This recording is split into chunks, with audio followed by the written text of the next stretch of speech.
Hi friends, NCERT science class 9 की इस video में आपका स्वागत है। फ्रेंड्स, इस वीडियो में हम चैप्टर 10 ग्रेविटेशन यानी गुरुत्वाकर्षण से रिलेटेड कुछ इंपॉर्टेंट न्यूमेरिकल प्रॉब्लम को सॉल्व करेंगे। फ्रेंड्स, इस वीडियो के जरिए हम ये देखेंगे कि न्यूमेरिकल प्रॉब्लम को कैसे हैंडल किया जाए। तो आइए इस वीडियो को शुरू करते हैं।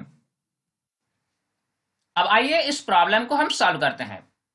19.6 मीटर ऊंची एक मीनार की चोटी से एक पत्थर छोड़ा जाता है। पृथ्वी पर पहुंचने से पहले इसका अंतिम वेग ज्ञात कीजिए। सबसे पहले हमें यह देखना है कि इस क्वेश्चन में क्या दिया हुआ है और हमें क्या कैलकुलेट करना है। क्वेश्चन में दिया हुआ है कि एक ऊंची मीनार है और इसकी हाइट जो है वह है 19.6 मीटर। अब इसकी हाइट से एक पत्थर को जस्ट ड्रॉप करना है, जस्ट उसको छोड़ देना है। तो जब ये पत्थर का टुकड़ा जमीन पर पहुंचने की स्थिति में आ जाएगा, जमीन को टकराने की स्थिति में आएगा, उस टाइम इसका अंतिम वेग क्या होगा ये हमें कैलकुलेट करना है। तो क्वेश्चन में दिया हुआ है कि जो पत्थर का इनिशियल वेलोसिटी है, प्रारंभिक वेग यानी u, वह है 0, क्योंकि ऊपर में इसकी जो वेलोसिटी है वह 0 है। यह विरामावस्था से इस वस्तु को छोड़ा जाता है, यानी u बराबर हमारा दिया हुआ है 0। अब हमें कैलकुलेट करना है कि इसका अंतिम वेग क्या होगा, यानी जब पत्थर का टुकड़ा धरती को जस्ट अब टकराने की स्थिति में आ जाएगा, उस टाइम इसका वेग, अंतिम वेग क्या होगा ये हमें कैलकुलेट करना है। और साथ ही हमको पता है कि जो गुरुत्व त्वरण है, एक्सीलरेशन ड्यू टू ग्रेविटी, उसका वैल्यू होता है 9.8 मीटर पर सेकेंड स्क्वायर, यानी एक्सीलरेशन का मान हम आसानी से 9.8 मीटर पर सेकेंड स्क्वायर ले सकते हैं। तो इन सभी डेटा के जरिए हमें v का मान कैलकुलेट करना है। तो अब हम काइनेमेटिक्स का फॉर्मूला लगाएंगे, v square is equal to u square plus 2as। अब इस इक्वेशन में सभी का वैल्यू हमें अपने अपने जगह पर पुट कर देना है। तो v हमको निकालना है, v के जगह पर हम v रख दिए, u के जगह पर 0, a के जगह पर 9.8 और s जो है वह है डिस्टेंस ट्रेवल्ड यानी तय की गई दूरी। तो पत्थर कितना दूरी तय किया, जो मीनार की हाइट है 19.6 मीटर, तो s के जगह पर हम 19.6 लगा दिए। सारे यूनिट्स SI यूनिट्स में दिया हुआ है, इसीलिए सभी का हम न्यूमेरिकल वैल्यू को हम पुट किए। अब इस इक्वेशन में सिंपली हमें क्या करना है, इसको सिंप्लीफाई कर देना है और v का मान कैलकुलेट कर लेना है। इस प्रकार जब इस इक्वेशन को हम सिंप्लीफाई करेंगे तो v इज इक्वल टू हमारा आ जाएगा 19.6 मीटर पर सेकेंड, यानी वह पत्थर जब धरती को जस्ट अब टकराने की स्थिति में आएगा, उस टाइम उस पत्थर का वेग होगा 19.6 मीटर पर सेकेंड। अब अगला क्वेश्चन देखते हैं। एक गेंद ऊर्ध्वाधर दिशा में ऊपर की ओर 49 मीटर पर सेकेंड के वेग से फेंकी जाती है। परिकलन कीजिए। एक नंबर में अधिकतम ऊंचाई जहां तक की गेंद पहुंचती है और दूसरा नंबर में पृथ्वी की सतह पर वापस लौटने में लिया गया कुल समय। तो सबसे पहले हमें क्वेश्चन में देखना यह है कि इस क्वेश्चन में क्या दिया हुआ है और हमें क्या कैलकुलेट करना है। क्वेश्चन में दिया हुआ है कि एक गेंद है जिससे ऊपर की ओर फेंका जाता है। तो इस वस्तु को जो ऊपर की ओर फेंका जाता है तो कितने वेग से फेंका जाता है, 49 मीटर पर सेकेंड के वेग से फेंका जाता है, यानी वस्तु का जो प्रारंभिक वेग है, इनिशियल वेलोसिटी u, वो हमारा दिया हुआ है 49 मीटर पर सेकेंड। अब ये वस्तु जब अधिकतम ऊंचाई पर पहुंच जाती है तो वहां पर पल भर के लिए वस्तु रेस्ट में आ जाती है, फिर वापस उतरने लगती है। तो जब ये वस्तु पल भर के लिए रेस्ट में आ जाती है, उस टाइम इसका अंतिम वेग यानी v कितना हो जाएगा, वह हो जाएगा 0। तो ये हमारा u और v दिया हुआ है। और चूंकि हम जानते हैं कि जो गुरुत्व त्वरण है, एक्सीलरेशन ड्यू टू ग्रेविटी, वह है 9.8 मीटर पर सेकेंड स्क्वायर। तो यहाँ a का जो मान है उससे हम लेंगे 9.8 मीटर पर सेकेंड स्क्वायर। लेकिन यहाँ पर एक पॉइंट इंपॉर्टेंट है कि वस्तु जो है वह मूव कर रही है ऊपर की ओर, लेकिन त्वरण जो है वह किस डायरेक्शन में काम कर रही है, वह नीचे की ओर काम कर रही है, क्योंकि गुरुत्व त्वरण का दिशा हमेशा नीचे की ओर होता है। इसीलिए अलग अलग डायरेक्शन हो जाने के कारण वेग ऊपर की ओर और त्वरण नीचे की ओर, तो डायरेक्शन अलग अलग हो जाने के कारण यहाँ पर हम एक्सीलरेशन ड्यू टू ग्रेविटी यानी g का मान जो है वह नेगेटिव साइन में लेंगे। इसीलिए a इज इक्वल टू हमारा हो जाएगा -9.8 मीटर पर सेकेंड स्क्वायर। तो ये डेटा दिया हुआ है। अब हमें कैलकुलेट करना है कि वह वस्तु अधिकतम कितनी ऊंचाई तक पहुंचेगी। तो इसके लिए हम काइनेमेटिक्स का फॉर्मूला लगाएंगे, v square is equal to u square plus 2as। अब यहाँ पर हम सबका अपना अपना वैल्यू पुट कर देंगे। v के जगह पर हम 0 लगाएंगे, u के जगह पर 49, a के जगह पर -9.8 और s जो है यानी डिस्टेंस ट्रेवल्ड, तय की गई दूरी, वो हमें कैलकुलेट करना है, इसलिए s को s ही रख देंगे। अब इस इक्वेशन को जब हम सॉल्व करेंगे और s का मान निकालेंगे तो s का वैल्यू हमारा आ जाएगा 122.5 मीटर। यानी हम कह सकते हैं कि वस्तु की अधिकतम ऊंचाई यानी जहां तक वस्तु पहुंच सकती है उसका मान कितना होगा ना, 122.5 मीटर, यानी इतनी ऊंचाई तक वस्तु पहुंच सकती है। अब हम आइए कैलकुलेट करते हैं कि पृथ्वी की सतह पर वापस लौटने में लिया गया कुल समय कितना होगा। अब हम काइनेमेटिक्स का फॉर्मूला लगाएंगे, v is equal to u plus AT. अब यहाँ पर सभी का मान पुट कर देंगे, v के जगह पर 0, u के जगह पर 49, a के जगह पर -9.8 और t हमें कैलकुलेट करना है, t को t ही रख देंगे। जब इस इक्वेशन को हम सॉल्व करेंगे तो t का वैल्यू हमारा आ जाएगा 5 सेकेंड। यानी कहने का मतलब ये हुआ कि वस्तु जो है अधिकतम ऊंचाई तक पहुंचने में 5 सेकेंड का वक्त लेगी। तो यहाँ पर हमने क्या निकाला, हमने सिर्फ इतना ही निकाला कि अधिकतम ऊंचाई तक पहुंचने में वस्तु कितना समय लेगी। लेकिन क्वेश्चन में यह पूछा गया है कि पृथ्वी की सतह पर वापस लौटने में कितना समय लगेगा। तो चूंकि अधिकतम ऊंचाई तक पहुंचने में 5 सेकेंड और फिर अधिकतम ऊंचाई से नीचे गिरने में 5 सेकेंड, यानी कुल समय जो होगा वो होगा 5 सेकेंड प्लस 5 सेकेंड, यानी आंसर हमारा हो जाएगा 10 सेकेंड। इस प्रकार पृथ्वी की सतह पर वापस लौटने में वस्तु द्वारा कितना समय लिया जाएगा, 10 सेकेंड। अब नेक्स्ट क्वेश्चन देखते हैं। चंद्रमा की सतह पर गुरुत्व बल पृथ्वी की सतह पर गुरुत्व बल की अपेक्षा 1/6 गुना है। एक 10 किलोग्राम की वस्तु का चंद्रमा पर तथा पृथ्वी पर न्यूटन में भार क्या होगा। क्वेश्चन में यह दिया हुआ है कि चंद्रमा का जो गुरुत्व बल है वह कम है और पृथ्वी का गुरुत्व बल अधिक है। साथ ही यह दिया हुआ है कि पृथ्वी का जो गुरुत्व बल है वह 6 गुना अधिक है चंद्रमा की अपेक्षा। तो यहाँ पर दिया हुआ है कि 10 किलोग्राम की एक वस्तु है, तो उस वस्तु का चंद्रमा पर भार क्या होगा और पृथ्वी पर भार क्या होगा। तो सबसे पहले हम कैलकुलेट करते हैं कि पृथ्वी की सतह पर वस्तु का भार। तो भार का क्या फॉर्मूला होता है ना, mg, यानी द्रव्यमान गुना गुरुत्व त्वरण। तो m के जगह पर हम 10 किलोग्राम पुट कर देंगे और पृथ्वी की सतह पर g का जो मान होता है, गुरुत्व त्वरण का जो मान होता है वह होता है 9.8 मीटर पर सेकेंड स्क्वायर। इस प्रकार पृथ्वी की सतह पर वस्तु का भार कितना हो गया, 9.8 न्यूटन। अब हम चंद्रमा की सतह पर इस वस्तु का भार को कैलकुलेट करेंगे।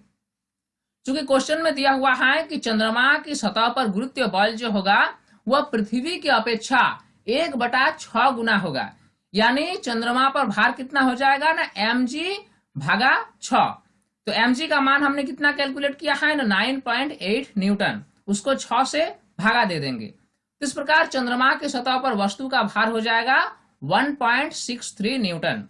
इस प्रकार हमने देखा कि सेम वस्तु है, वही वस्तु है, उसका भार पृथ्वी की सतह पर 9.8 न्यूटन और चंद्रमा की सतह पर 1.63 न्यूटन है।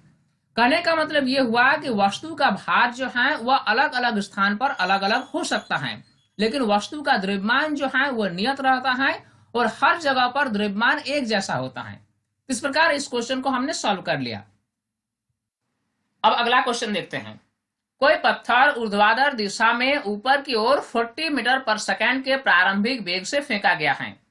g is equal to 10 metre per second square लेते हुए पत्थर द्वारा पहुंची अधिकतम ऊंचाई ज्ञात कीजिए। नेट विस्थापन तथा पत्थर द्वारा चली गई कुल दूरी कितनी होगी। तो आइए सबसे पहले हम क्वेश्चन को समझते हैं कि इसमें क्या दिया हुआ है और क्या हमें निकालना है। एक वस्तु है जिससे हमें ऊपर की ओर फेंकना है। तो इस वस्तु को जब ऊपर की ओर फेंका जाता है तो ये ऊपर की अधिकतम बिंदु पर पहुंचती है, फिर वापस नीचे गिरती है। तो सबसे पहले हमें देखना है कि इस वस्तु को कितनी वेग से फेंका गया। तो इस वस्तु को प्रारंभिक स्थिति में 40 मीटर प्रति सेकंड के वेग से ऊपर की ओर फेंका गया, यानी ई जो है प्रारंभिक वेग यू वो हमारा हो जाएगा 40 मीटर पर सेकंड। और अब ये वस्तु जो है जब अधिकतम ऊंचाई पर पहुंच जाती हैं तो वहां पल भर के लिए रेस्ट में आ जाती हैं, फिर नीचे गिरती हैं, यानी अधिकतम ऊंचाई पर इसकी वेग कितनी हो जाएगी, वो हो जाएगी 0, यानी v इज इक्वल टू 0। चूंकि यहाँ पर g का मान जो है वो दिया हुआ है 10 मीटर पर सेकंड स्क्वायर, यानी a का मान जो है वो हम लेंगे 10 मीटर पर सेकंड स्क्वायर। लेकिन यहाँ पर एक पॉइंट इंपॉर्टेंट है कि वस्तु जो है वो मूव कर रही है ऊपर की ओर, लेकिन एक्सीलरेशन ड्यू टू ग्रेविटी यानी गुरुत्व त्वरण जो है वह हमेशा किस डायरेक्शन में काम करती है, वह नीचे की ओर कार्य करती है। इसीलिए g का मान यानी त्वरण का मान जो है वह नीचे की ओर है, यानी ऑपोजिट डायरेक्शन में होने के कारण त्वरण को हम नेगेटिव में लेंगे, यानी a इज इक्वल टू हम कितना लेंगे, -10 मीटर पर सेकंड स्क्वायर। तो ये सभी डेटा क्वेश्चन में दिया हुआ है। इन सभी डेटाओं का यूज करके हमें अब निकालना है अधिकतम ऊंचाई, यानी पत्थर जो है अधिकतम कितनी ऊंचाई तक पहुंचेगी। इसके लिए हम काइनेमेटिक्स का फॉर्मूला लगाएंगे, v² is equal to u² plus 2as। यहाँ पर हम सबका मान अपना अपना पुट कर देंगे, v के जगह पर 0, u के जगह पर 40, a के जगह पर -10 और s हमें कैलकुलेट करना है, s को s ही रख देंगे। s यानी डिस्टेंस ट्रेवल्ड, तय की गई दूरी, यानी अधिकतम ऊंचाई।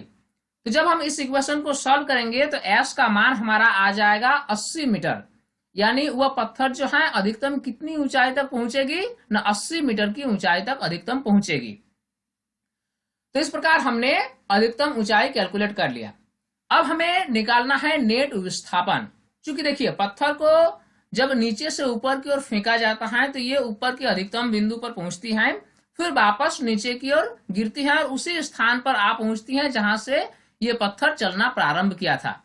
तो यानी विस्थापन कितना होगा, विस्थापन 0 हो जाएगा, क्योंकि जहां से यात्रा शुरू हुई थी पत्थर का वहीं पर आकर पहुंची, इसीलिए नेट विस्थापन कितना हो जाएगा, 0। अब हमें और एक चीज निकालना है कि पत्थर द्वारा चली गई कुल दूरी कितनी होगी। तो देखिए पत्थर को जब ऊपर की ओर फेंका गया तो ये 80 मीटर की ऊंचाई तक पहुंची, फिर नीचे जब गिरी तो वह फिर 80 मीटर की दूरी और तय की, यानी पत्थर द्वारा चली गई कुल दूरी कितना होगा, 80 मीटर प्लस 80 मीटर, यानी 160 मीटर। इस प्रकार कुल दूरी कितना हो गया, 160 मीटर। इस प्रकार इस क्वेश्चन को हमने सॉल्व कर लिया। नेक्स्ट क्वेश्चन, पृथ्वी तथा उसके पृष्ठ पर रखी किसी 1 किलोग्राम की वस्तु के बीच गुरुत्व बल का परिमाण क्या होगा। दिया हुआ है पृथ्वी का द्रव्यमान 6 × 10⁻24 किलोग्राम और पृथ्वी की त्रिज्या दिया हुआ है 6.4 × 10⁻6 मीटर। तो हमें कैलकुलेट करना है कि पृथ्वी के पृष्ठ पर एक वस्तु जिसकी द्रव्यमान 1 किलोग्राम है उसको रखा गया है, तो इसके बीच गुरुत्व बल कितना होगा। तो इसके लिए हम फॉर्मूला लगाएंगे, F is equal to Gmm/d²। अब यहाँ पर g का जो वैल्यू है वो हम पुट कर देंगे और g का वैल्यू होता है 6.67 × 10⁻11। चूंकि सारे यूनिट्स जो हैं उससे हमें ऐसा सिस्टम में लेना है, इसीलिए कोई यूनिट्स को हम यहाँ नहीं लिख रहे हैं, सिर्फ न्यूमेरिकल वैल्यू को लिख रहे हैं। उसके बाद कैपिटल M यानी पृथ्वी का जो द्रव्यमान है 6 × 10⁻24 उसको हम पुट कर दिए। अब स्मॉल m यानी वस्तु का द्रव्यमान जो दिया हुआ है 1 किलोग्राम उसको हम पुट कर दिए। अब इसमें जो है उसके बीच का जो डिस्टेंस है, यानी पृथ्वी के केंद्र और पृथ्वी के पृष्ठ का बीच का जो डिस्टेंस है वह कितना होगा, न पृथ्वी का जो त्रिज्या है वही होगा डिस्टेंस, यानी जो त्रिज्या है उसका हम स्क्वायर कर देंगे। तो इस प्रकार जब इसको हम सॉल्व करेंगे तो हमारा रिजल्टेंट वैल्यू आ जाएगा अप्रोक्सीमेटली 9.8 न्यूटन, यानी पृथ्वी और उस वस्तु के बीच जो गुरुत्व बल होगा वह लगभग 9.8 न्यूटन होगा। चलिए अब अगला क्वेश्चन, 50 ग्राम के किसी पदार्थ का आयतन 20 सेंटीमीटर क्यूब है।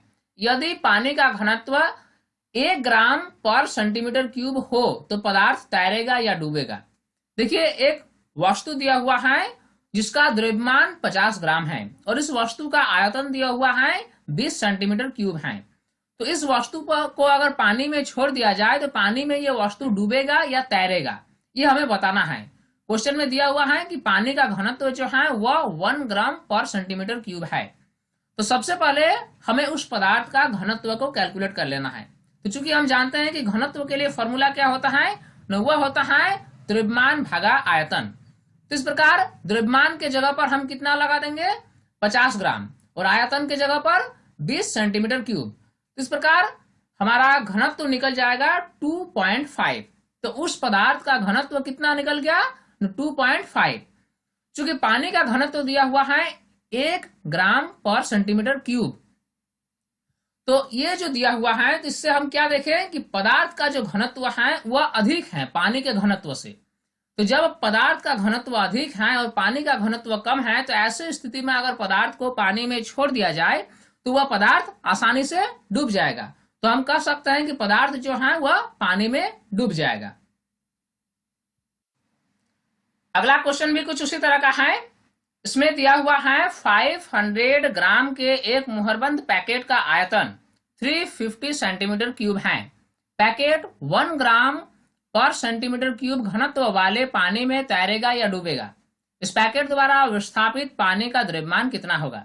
एक मुहरबंद पैकेट है जिसका द्रव्यमान दिया हुआ है 500 ग्राम और इसका जो वॉल्यूम है, आयतन है, वह है 350 सेंटीमीटर क्यूब। तो इस पैकेट को अगर पानी में डाल दिया जाएगा तो वह पानी में तैरेगा या डूबेगा। पानी का जो घनत्व है वह दिया हुआ है 1 ग्राम पर सेंटीमीटर क्यूब। तो ये हमें बताना है कि ये पैकेट जो है ये पानी में तैरेगा या डूबेगा। साथ ही ये भी बता रहा है कि इस पैकेट द्वारा विस्थापित पानी का द्रव्यमान कितना होगा। तो सबसे पहले इस पैकेट का हम घनत्व निकाल लेते हैं। तो घनत्व बराबर क्या फॉर्मूला होता है, द्रव्यमान भागा आयतन।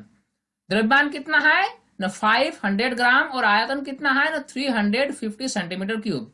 तो इस प्रकार घनत्व हमारा निकल गया 1.43 ग्राम पर सेंटीमीटर क्यूब। तो चूंकि हमने क्या देखा कि ये जो घनत्व है, पैकेट का जो घनत्व है वह पानी के घनत्व से अधिक है, क्योंकि पानी का जो घनत्व है वह कितना दिया हुआ है, 1 ग्राम पर सेंटीमीटर क्यूब। यानी हम कह सकते हैं कि पैकेट का घनत्व जो है वह अधिक है और पानी का घनत्व कम है। तो ऐसे स्थिति में क्या होगा, पैकेट जो है वह पानी में डूब जाएगा, क्योंकि पैकेट का घनत्व अधिक है। अगर पैकेट का घनत्व कम होता तो वह पानी में तैरता। इसलिए ये चीज तो हमने निकाल लिया कि वह तैरेगा या डूबेगा। तो वह पैकेट जो है ये पानी में डूब जाएगा। अब आइए निकालते हैं कि इस पैकेट द्वारा विस्थापित पानी का द्रव्यमान कितना होगा। देखिए, जब उस पैकेट को पानी में डाला जाता है तो वह पानी को विस्थापित कर देती है।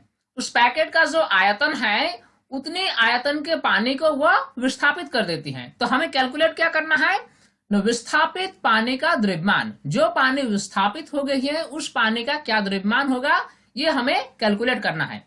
तो ये कैसे हम कैलकुलेट करेंगे, विस्थापित पानी का आयतन और पानी के घनत्व को आपस में गुना कर देंगे। तो इस प्रकार हमारा आ जाएगा विस्थापित पानी का द्रव्यमान।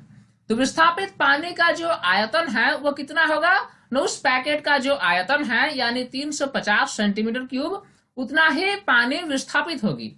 इसीलिए विस्थापित पानी का आयतन जो होगा वह 350 सेंटीमीटर क्यूब होगा। इसको हमें गुना कर देना है पानी के घनत्व के साथ, यानी 1 ग्राम पर सेंटीमीटर क्यूब। इस प्रकार विस्थापित पानी का द्रव्यमान हमारा आ गया 350 ग्राम। अब अगला क्वेश्चन, चांदी का आपेक्षिक घनत्व 10.8 है। पानी का घनत्व 1000 किलोग्राम प्रति मीटर क्यूब है। ऐसा मात्रक में चांदी का घनत्व क्या होगा। देखिए, क्वेश्चन में दिया हुआ है कि चांदी का आपेक्षिक घनत्व जो है वह है 10.8। यहाँ पर आपेक्षिक घनत्व दिया हुआ है, चांदी का घनत्व दिया हुआ नहीं है।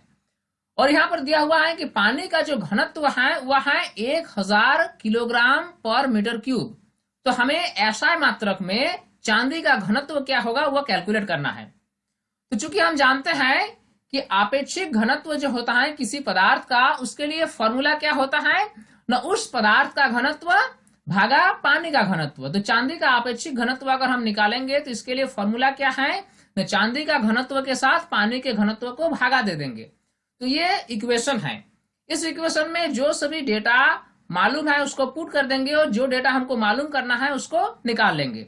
इस प्रकार आपेक्षिक घनत्व की जगह पर हम 10.8 पुट कर दिए, चांदी का घनत्व हमें निकालना है उसको वैसे ही रख दिए, और पानी का घनत्व जो दिया हुआ है 1000 किलोग्राम पर मीटर क्यूब उसको हम पुट कर दिए।